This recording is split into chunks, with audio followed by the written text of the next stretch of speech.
Welcome to the deep dive. Today we're jumping into the process for moving to Spain using their digital nomad visa. We've got a flowchart mapping it out. Right. It's for anyone thinking, maybe swapping their desk view for Spanish scenery while keeping their remote job going. Exactly. So we're going to walk through this, see what it actually involves. It looks like there are quite a few steps, documents, even a couple of trips needed. Yeah, the flow chart kicks off with qualification and enrollment. So basically, step one is figuring out if you even qualify for this specific visa path. Makes sense. It's not just deciding you want to go. You've got to prove certain things up front. Like what specifically? Well, think about showing your educational background, like degrees, Yeah. and definitely financial proof. The money part. So salary slips. Salary slips if you're an employee, yeah. Mm. Or if you're, say, a business owner, Yeah. then things like tax returns, company registration documents. Okay. And for remote employees. You'll need that employment contract, obviously, but also, crucially, a declaration or letter confirming you can work remotely. Right. That remote work permission is key. And something that pops up really early is Form 790. It's a Spanish tax form. You actually have to pay this early on. Interesting. So a financial transaction right near the beginning, consider that your first, official hurdle. Pretty much. It signals you're serious, I guess. And needing all those documents, education, finances, just underlines that you need to show you can, stand on your own 2 feet financially in Spain. Absolutely. Now, the travel part seems interesting. It's not just one trip. No, that's right. The process laid out here involves 2 separate trips to Barcelona. The first one is meant to be pretty short, How short? maybe 3 or 4 days. The main goals are completing your KYC, that's know your customer. Basically, identity verification with the authority. Standard procedure. Yeah.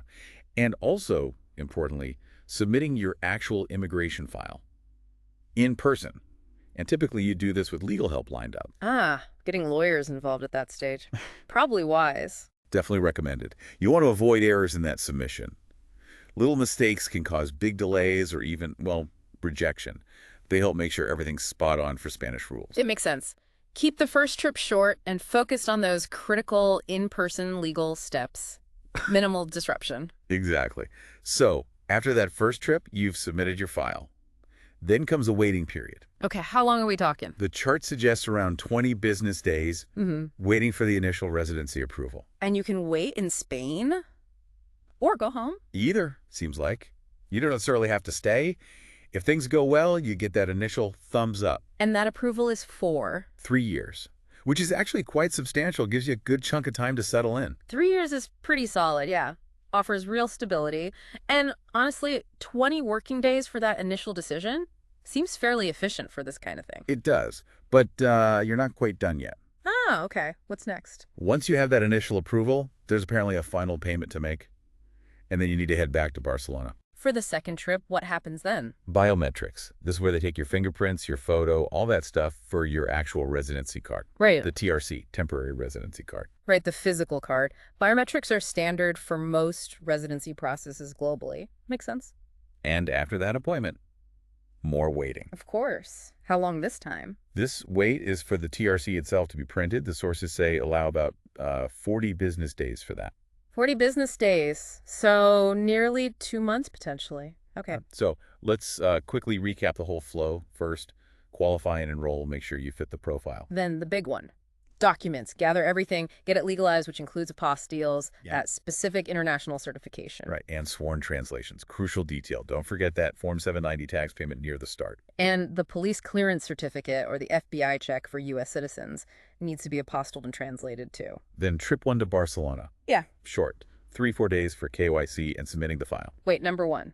About 20 business days for initial approval. Then final payment. Trip 2 for biometrics. Wait, number 2. About 40 business days for the card printing. And finally, the last step is actually going to pick up your TRC. That document stage really does sound like the most involved part beforehand. Apostilles, sworn translations, that takes real effort and time. Absolutely. You really shouldn't underestimate it. Getting official papers, the right certifications, finding approved translators, depending on where you are, that could take weeks, maybe even months.